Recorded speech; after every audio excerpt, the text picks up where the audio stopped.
Bonjour tout le monde et merci aux organisateurs. Et puis grâce à eux, je vous embarque pour 15 minutes autour d'une de mes lubies, de détecter des proxys par design. Le titre est un peu obscur. De quel proxy? C'est quoi un proxy? De quel proxy on parle? Et design de quoi? Je ne suis pas Valérie Damido. Alors je vais clarifier un petit peu tout ça et pour comprendre un petit peu mon contexte, il faut déjà comprendre mon métier. Alors, ça fait une petite paire d'années que je navigue dans la cybersécurité. Et alors, ma grande passion, ce qui me fait kiffer, c'est la détection d'anomalies. Dans ma navigation, j'ai cherché d'abord des anomalies, un sujet quasiment philosophique, ça pourrait être un sujet de bac. L'évaluation de l'aléatoire. Est-ce que le nombre aléatoire qu'on vient de me sortir est vraiment aléatoire? Attention, il y a un risque de boucle infinie. J'ai aussi travaillé dans une équipe de réponse à incidents. Donc, j'ai fait ce qu'on appelle de la forensique. Des entreprises qui se font attaquer et leur système d'information est compromis. Donc là, les anomalies, c'est de trouver par où est entré l'attaquant, ce qu'il a fait, comment il a pivoté, est-ce qu'il a pivoté, est-ce qu'il a exfiltré des données et comment on le fout dehors. En tenant la main du client, évidemment, qui a un petit peu paniqué parce que ça impacte forcément son business. Et donc, depuis 2023, j'ai encore changé de hangar de bottes de foin pour aller chercher cette fois-ci des aiguilles dans la détection de fraude online.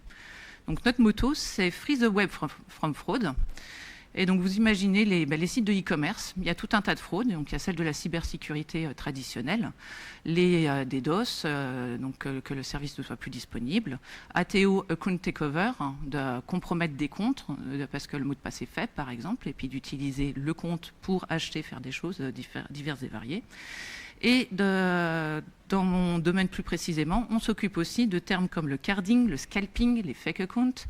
Donc vous imaginez le carding, des cartes bancaires qui ont été compromises et qui vont être réutilisées sur des sites de e-commerce. Donc nous, on va aller aussi à le détecter.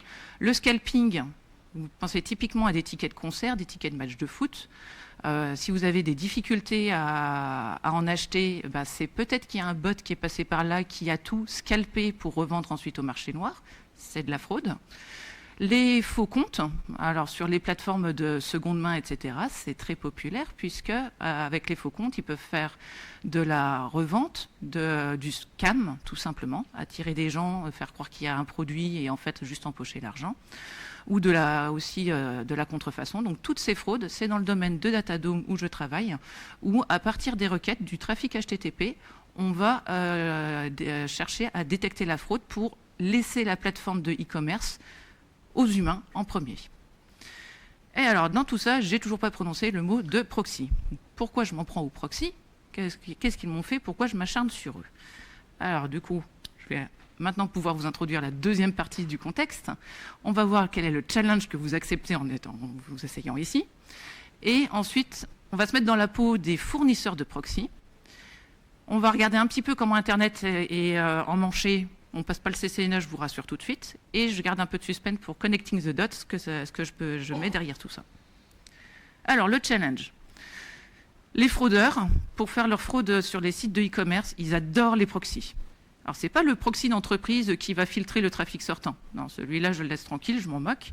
Ils ont besoin des proxys pour rester anonymes, parce que s'ils bananent 10 000 requêtes depuis leur IP de la maison, il y a grande chance qu'ils ne vont pas aller beaucoup plus loin.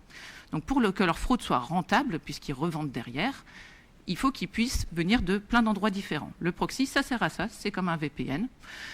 Et ça leur permet de scaler, d'étendre leur attaque, d'être beaucoup plus violents et du coup d'en faire un business avec leur fraude. Et alors, j'ai besoin notamment... entre autres, on peut analyser la session, on peut analyser les requêtes, ça c'est l'applicatif. Mais alors moi, ma lubie, c'est de regarder d'un point de vue réseau. On reste sur le réseau. Est-ce qu'on a des moyens de dire que la requête a été routée par un proxy? Est-ce qu'elle a traversé un proxy ou non? On a beaucoup de techniques qui sont basées sur la latence, parce qu'évidemment, si on met des intermédiaires entre la source et la destination, on rajoute de la latence. Mais ça ne m'intéresse pas. Je me suis dit, tiens, les fournisseurs de proxy, ils utilisent Internet comme tout le monde, donc ils doivent jouer avec les mêmes règles du jeu. Ils doivent acheter des ranges d'IP, ils doivent être présents sur Internet. Donc, est-ce qu'il y a moyen, sur le fonctionnement d'Internet, sur les besoins des fournisseurs de proxy, est de relier les points, de les détecter, de les démasquer par leur fonctionnement, par leurs besoins. Première approche qu'on peut choisir. Pourquoi tu t'embêtes? C'est bon, quoi, des bases de données de proxy, il y en a tout le tour sur Internet. Tu en achètes une, tu utilises et basta. Elles sont souvent chères, parce que c'est un peu compliqué pour faire de la qualité, donc elles sont chères. Et aussi, ça veut dire que moi, pour mon métier, je vais reposer toute une partie de ma détection sur un service tiers dont je ne sais pas s'il existera toujours dans 10 ans. J'aime pas trop cette idée. L'option 2, comme la personne qui parlait des DNS, les registries, la RIP, ARIN, ceux qui gèrent Internet, qui organisent Internet, ils ont des registries publiques. Bon, super, public, gratuit, allons-y. Mauvaise idée, on fait assez vite demi-tour. La registrie, c'est super pénible à parser. Il y en a dans tous les sens et c'est sale. Donc l'option 3, j'utilise le propre trafic que je vois passer, les requêtes que je vois passer. Il y a des IP.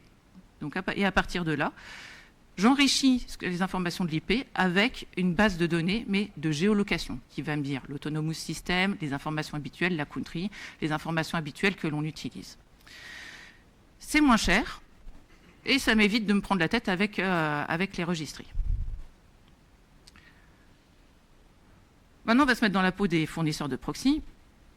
Si vous faites un petit tour sur les sites comme Bright Data, Decodo, voilà, c'est des grands fournisseurs de proxy, ils ont besoin de promesses de rapidité, de disponibilité. Un fraudeur, s'il envoie 10 000 requêtes, il veut 10 000 réponses. Une bonne réputation des IP, qu'elles ne soient pas dans des bases de données de réputation, parce que sinon, ça va se faire bloquer.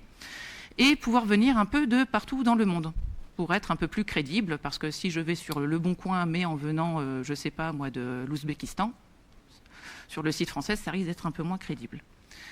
Donc il leur faut beaucoup d'IP, différents types d'IP, et plusieurs entreprises. Donc là, je vais me concentrer uniquement sur les types d'IP qu'on appelle data center et ISP. Résidentiel mobile, je ne vais pas m'en occuper, parce que c'est uniquement logiciel. Internet n'a rien à faire là-dedans. C'est des petites applications. Au lieu d'avoir des pubs, il y a du trafic. Votre device est utilisé, une partie de la bande passante est utilisée pour router du trafic. Alors, si on regarde le data center, si le proxy offre des IP qui viennent de data center, point de vue réseau, on va y croire de moyen. Si on sait que l'IP vient de OVH, de GCP ou de AWS, il y a peu de chances que ce soit un humain derrière.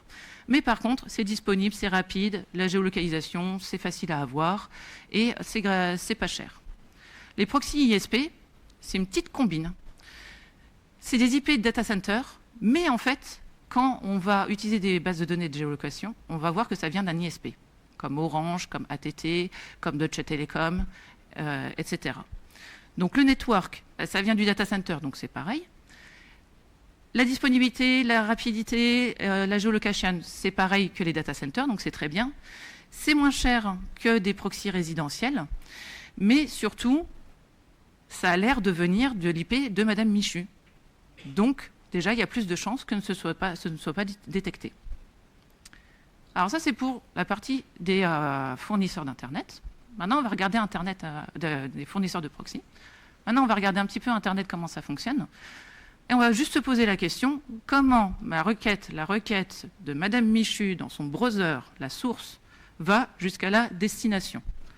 Et si vous avez déjà travaillé avec des bases de données qui vous donnent des informations sur les IP, Autonomous System, ISP, Country, etc., est-ce que vous êtes déjà posé la question de qu'est-ce que ça signifie? Que représente cette information? Alors, on va commencer par le champ Autonomous System. Ça, c'est juste comment Internet fonctionne. Donc, Internet, pour aller du user au website, on peut s'imaginer qu'il y a un tas de petits nuages. Chaque nuage, c'est un autonomous system. Il y a plusieurs machines dedans. Et l'idée, c'est de router de proche en proche, de grosse bulle en grosse bulle, de router la requête pour dire jusqu'à la destination. Donc, chaque bulle prend « j'ai un paquet pour l'IP machin qui connaît le chemin. Ouais, moi, je sais faire passer. » Hop, passe le paquet, etc., jusqu'à la destination. Donc, un autonomous system, c'est juste un rôle administratif. Il route le trafic de A à B. il ne possède pas toujours l'adresse IP. Ce n'est pas lui l'opérateur. Lui, il est juste là pour connecter. Et typiquement, les ISP proxy, c'en est. Quand on voit Orange ou ATT ou Deutsche Telekom, on voit le nom de l'ISP et lui, il route juste le trafic. Il ne s'occupe pas de ce qui se passe dessus. Ce n'est même pas lui qui opère les IP. Si maintenant on regarde le champ ISP organisation, la plupart du temps, c'est identique à l'Autonomous System parce qu'effectivement, si je m'occupe du routage, j'opère les IP. Mais après, par exemple, Orange, ils opèrent le réseau pour des compagnies. Donc l'ISP, ça va être potentiellement le nom de l'entreprise pour qui ils opèrent, alors que l'Autonomous System, ça va être Orange. Et il y a aussi des universités, des entreprises, etc. Les IPv4, c'est très cher, parce qu'il n'y en a plus beaucoup. Donc, quand ils ne les utilisent pas, ils les revendent, ils les mettent en location. Il y a tout un marché autour de ça pour récupérer des IPv4. Donc, l'ISP et l'organisation, ce champ-là dans les bases de données, c'est eux qui opèrent les IP. C'est eux qui opèrent, qui réceptionnent le trafic, qui possèdent les IP et donc qui sont responsables des abus. Et le dernier champ dont je vais parler très très brièvement, c'est la country. Le pays. Alors là, c'est un peu la foire. On se repose souvent là-dessus, mais en fait, c'est le plus difficile et c'est le moins fiable, l'information la moins fiable. Elle est déclarative, comme beaucoup de choses dans les bases de données. Donc, quand on a un pays attaché à une IP, c'est le pays de quoi? Du headquarters de la compagnie qui opère les IP, de l'autonomous system, de l'organisation, du point de contact pour opérationnel? En fait, on ne sait pas. Donc, ce n'est pas très fiable. Alors, il est maintenant temps de connecter les points. On sait ce que cherchent les proxys. Ils ne veulent pas avoir de mauvaise réputation dans leurs IP, parce que si elles sont cramées, le trafic va se faire bloquer. Et donc, leurs clients, ils ne vont pas être contents. Et de l'autre côté, on a une petite idée des champs intéressants dans Internet. Donc, le fournisseur de proxy, sa méthode la plus simple, c'est de pratiquer la jachère. La question, c'est pas où, mais c'est quand. Ils achètent, ils font tout le tour, ils achètent des pools d'IP. Ils s'arrangent pour que des ISP, des fournisseurs d'Internet, les annoncent pour eux, les routent pour eux. Donc comme ça, ils ont l'air clean. Ils surveillent ce qui se passe, comment c'est utilisé. Et une fois que c'est un peu trop utilisé, que ça commence à se faire bloquer, hop, ils relâchent. Donc ils arrêtent la location ou ils revendent. Et ils vont chercher un autre pool d'IP. Ils vont acheter un autre pool d'IP. Et ils vont laisser le pool d'IP cramé tranquille, en jachère, le temps que ça redevienne un petit peu clean, que ça sorte des bases de données de réputation. Et ça revient.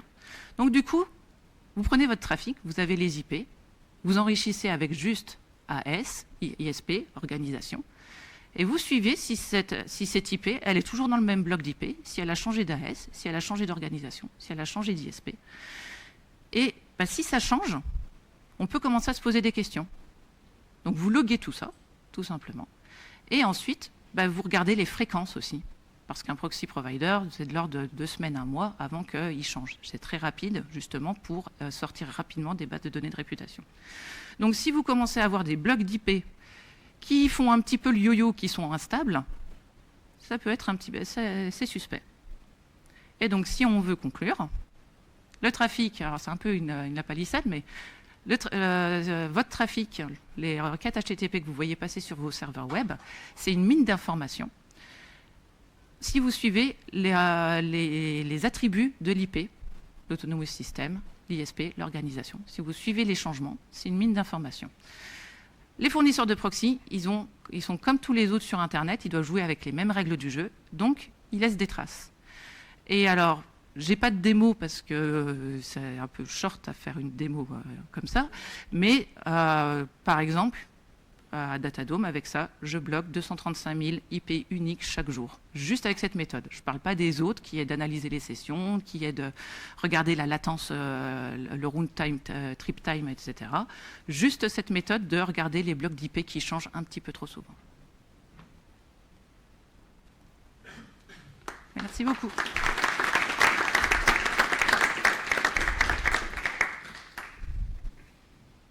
On a le temps pour une question, si vous voulez. Pas de question? Merci. Pardon. Hop. Donc, le résultat de votre travail, il est revendu comme un service à des entreprises? C'est intégré dans notre détection.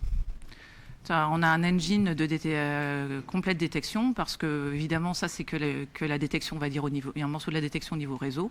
Mais derrière, on analyse aussi les sessions des utilisateurs sur les sites de e-commerce pour avoir d'autres indicateurs de fraude ou utilisation légitime. Donc, c'est un composant, c'est un petit morceau pour rentrer dans une prise de décision plus générale.